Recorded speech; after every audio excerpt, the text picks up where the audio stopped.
Hey everybody, welcome back. In this lesson, let's talk about local adjustments in Lightpanel. So within the Develop tab, within our local adjustment section, we have three different options for local adjustments. We can use local adjustments to darken the sky, pop the subject, or darken the background behind our subject.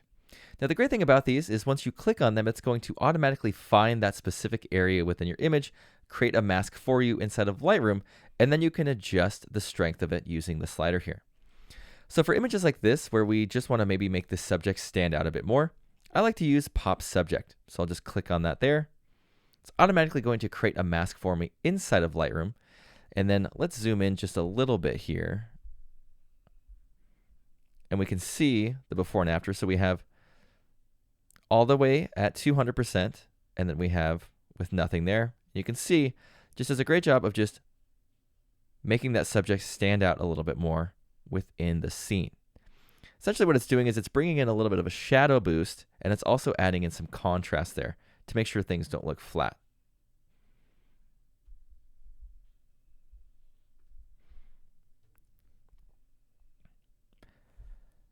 Now, with images where you have a sky, you can use it to darken up the sky, especially when you have a really bright sky behind a particular subject. You may want to darken it to add in a little bit more contrast back there. So with this image, we'll choose Darken Sky. It's automatically going to find and mask in that sky adjustment for us. So you can see there, we can darken it up a bit to ensure we have a nice, detailed, solid background behind our group of subjects. Now you can also use it to darken the background behind your portrait subjects as well. So for example, in instances like this, where we have sort of a bright background and we want her to stand out from that background a little bit more, we can use that darken background option. It's going to find the person and then mask the area behind her.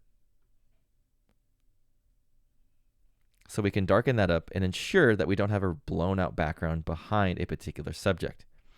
Now you can also use these all at the same time if needed. So for example, with this photo, let's bring in that pop subject option as well. So now we've made her stand out a lot more within the scene, and we've darkened that background, and we have a nice even exposure now versus a really bright backdrop and sort of a flat subject within our photo.